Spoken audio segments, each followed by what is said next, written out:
Әйеліне мен сені бағып жүрмін деп айтатын адамдар, бірінші үйіңізді біреуге тазалатсаңыз, бала шағаңызды біреуге бағдырсаңыз, тамағыңызды біреуге істетсеңіз қанша ақша болатынын есептеп алыңыз. Кіріңізді біреуге жуғызсаңыз. Содан кейін барып айтыңыз, мен сені бағып жүрмін деп әйеліңізге. Мінекей қыздар, дәп осылай салқын сорпаңызға қамырыңызды елеп алатын боласыз. Кейін қамырыңызды тындыруға жібересіз.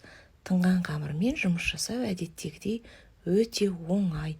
Кейін ұнның көмегімен дөңгелетіп қамырыңызды жайып аласыз да, осылай мантыға кескендей төртбұрыш кесіп, сорпаңызға салып жүресіз. Шаруа бітті бәтима, қайдасын қатира, жүріңдер, тамақ ішейік болады. Ас болсын.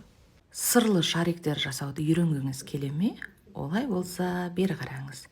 Ең алдымен жұмыртқаның ағын осылай әбден 2 есе көпіргенше миксерлеп